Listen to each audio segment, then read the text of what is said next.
It's been over 10 months since rioters stormed the Capitol, and the House Select Committee investigating the attack says it has issued 35 subpoenas and interviewed over 200 witnesses so far. But with much of the work taking place behind closed doors, what can we expect next? Let's bring in a member of the January 6th committee, Democratic Congresswoman Zoe Lofgren of California. Congresswoman, thank you so much for making time for us this afternoon.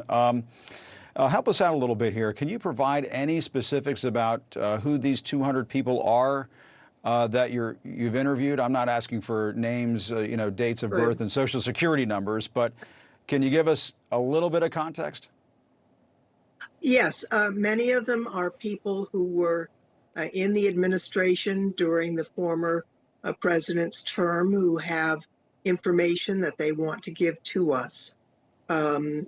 As well as people involved in the events leading up to the 6th, and they want to voluntarily give information. We're putting the pieces together. It's painstaking, but it's thorough.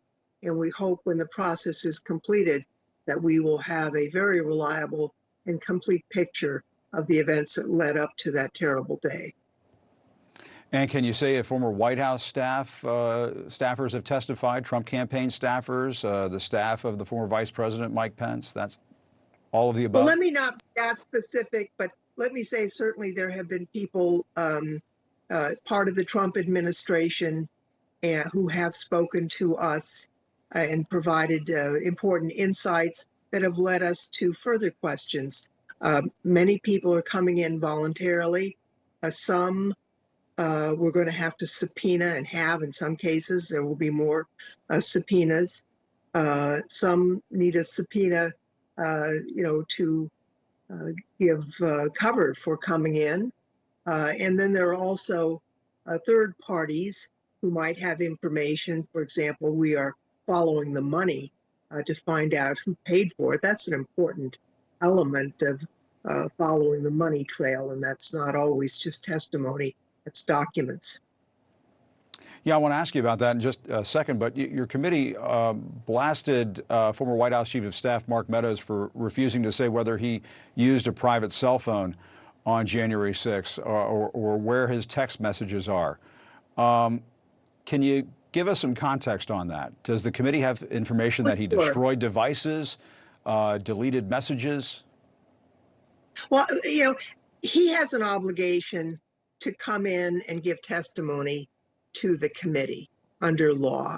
He gave a very vague sort of absolute immunity.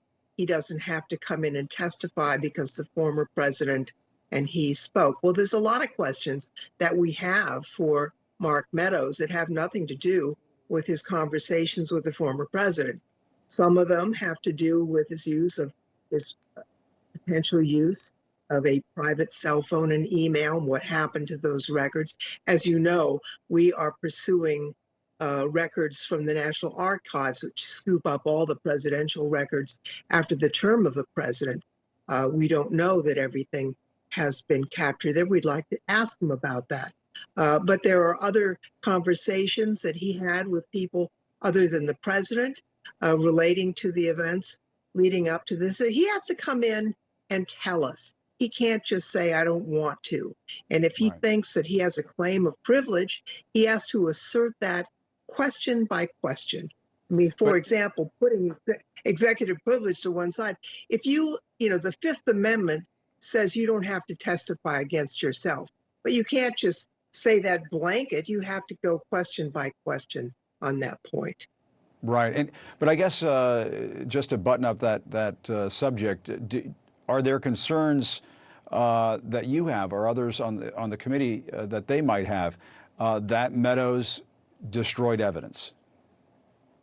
I don't want to, it would be unfair of me to say that.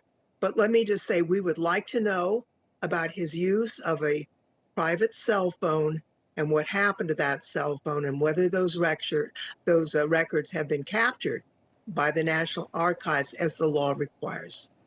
And back to the money trail, ProPublica recently published a report outlining text messages from Donald Trump Jr.'s girlfriend, Kimberly Guilfoyle, where she appears to brag about raising millions of dollars for the January 6th rally before the insurrection. Guilfoyle's attorney says the messages were taken out of context and denies she raised money for the January 6th rally. Has the committee been given those text messages? And if not, do you want to see them? Let me just say this. I'm not going to get into, at this point, to what evidence we have secured so far and what we're still seeking. But I will say this, it is possible to follow a money trail. We have a whole team of investigators that is following the money trail, and we believe we have a very high chance of actually determining who paid for what. And I think that's an important thing for people to know.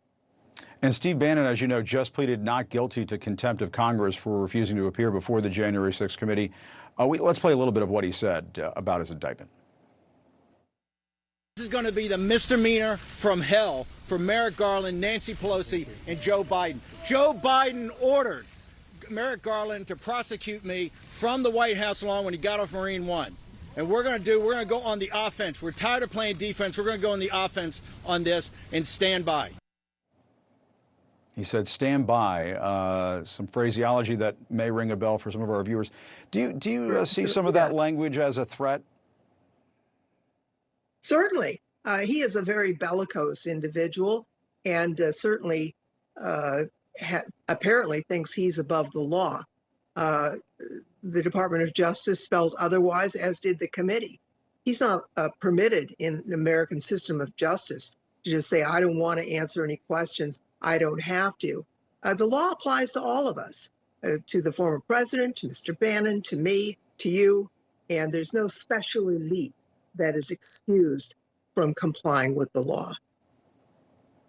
All right, Congresswoman Zoe Lofgren, as always, we appreciate your time. Thanks for coming on this afternoon. We appreciate it. You bet.